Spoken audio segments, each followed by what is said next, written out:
काही भ्रष्ट लोकसेवक आणि राजकीय नेते हे सत्ता, अधिकाराचा आणि पदाचा नको तसा वापर करून महिला कर्मचारी किंवा काम घेऊन आलेल्या महिलांना वाईट नजरेने बघतात, त्यांच्या इच्छेविरुद्ध बॅड टच करतात आणि काही जण तर थेट शारीरिक सुखाची मागणी करतात। त्यानंतर स्वतःच्या पदाचा रोख दाखवून त्या महिलांना फोन व मेसेज करून इतका त्रास देतात की त्या महिलांना नाईलाजास्तव व होकार द्यावा लागतो। जसे लाच मागणीमध्ये पैसे देण्यासाठी जनतेला भाग पाडले जाते, अगदी त्याच पद्धतीने शरीर सुख देण्यासाठी गरजू महिलांना भाग पाडले जाते। या वासनांध अधिकारी व नेत्यांना नो मीन्स नो हा बेसिक नियम सुद्धा समजत नाही। त्यामुळे जसा एसीबी लाचखोरांना पकडण्यासाठी अगोदर मागणी, मग सापळा आणि नंतर अटक करण्यासाठी ट्रॅप लावते, अगदी तशाच पद्धतीने महिलांवर लैंगिक मागणी करणारे अधिकारी आणि नेत्यांचा हनी ट्रॅपद्वारे पर्दाफाश करून त्यांच्यावर गुन्हे दाखल करावेत आणि पीडित महिलांनी काढलेल्या व्हिडिओला पुरावा म्हणून ग्राह्य धरावे, अशा आशयाचे निवेदन छावा संघटनेचे प्रदेश उपाध्यक्ष तथा whistle blower advocate Yogesh Pawar यांनी राज्यपाल, मुख्यमंत्री, उपमुख्यमंत्री, गृह सचिव आणि पोलीस महानिरीक्षक यांच्याकडे मेलद्वारे दिले। हे अधिकारी व नेते जर महिलांना हनीबनी करतच नसते तर त्यांचा हनी ट्रॅप कधीच झाला नसता। म्हणूनच सध्या हनीबनी अधिकारी व नेत्यांसाठी शासनाने सेक्स मागणी प्रतिबंधक विभाग स्थापन करून एसीबी ट्रॅप प्रमाणे हनी ट्रॅपची स्वतंत्र आणि कायदेशीर यंत्रणा उभी करून वासनांध लोकसेवकांचा पर्दाफाश करावा। सोलापुरातील काही वरिष्ठ अधिकारी आणि राजकीय नेत्यांचे हनीबनी वर्तनाचे काही प्रातिनिधिक उदाहरणे याप्रमाणे। सोलापुरातील एका वरिष्ठ अधिकाऱ्याने थेट महिला अधिकाऱ्याला पटवण्याचा प्रयत्न केला, परंतु ती त्याच्या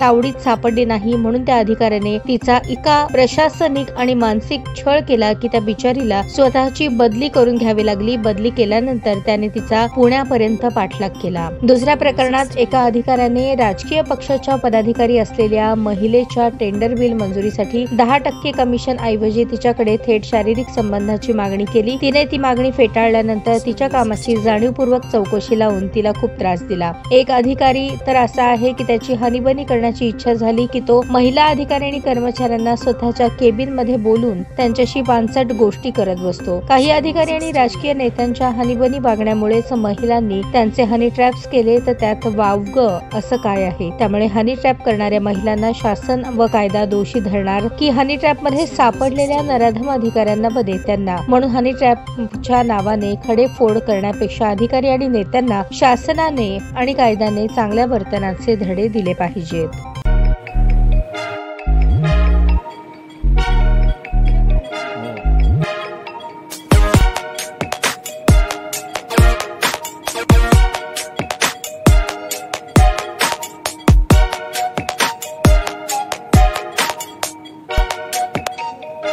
सोलापूर शहरातील सुप्रसिद्ध हॉस्पिटल म्हणजे सेंट्रल मल्टी स्पेशालिटी हॉस्पिटल मागील अनेक वर्षापासून सेवा बजावत आहे। 24 तास इमर्जन्सी सर्व्हिस, मॉडर्न टेक्नॉलॉजी, अनुभवी डॉक्टर्स तसेच अत्याधुनिक तंत्रज्ञान सुविधांनी सुसज्ज स्त्रीरोग, प्रसूती विभाग, ऑर्थोपेडिक विभाग, मेडिकल विभाग आणि इतर एकमेव नाव म्हणजे सेंट्रल मल्टी स्पेशालिटी हॉस्पिटल। पत्ता गणेशपेठ शॉपिंग सेंटर, मंगळवार बाजार, सोलापूर।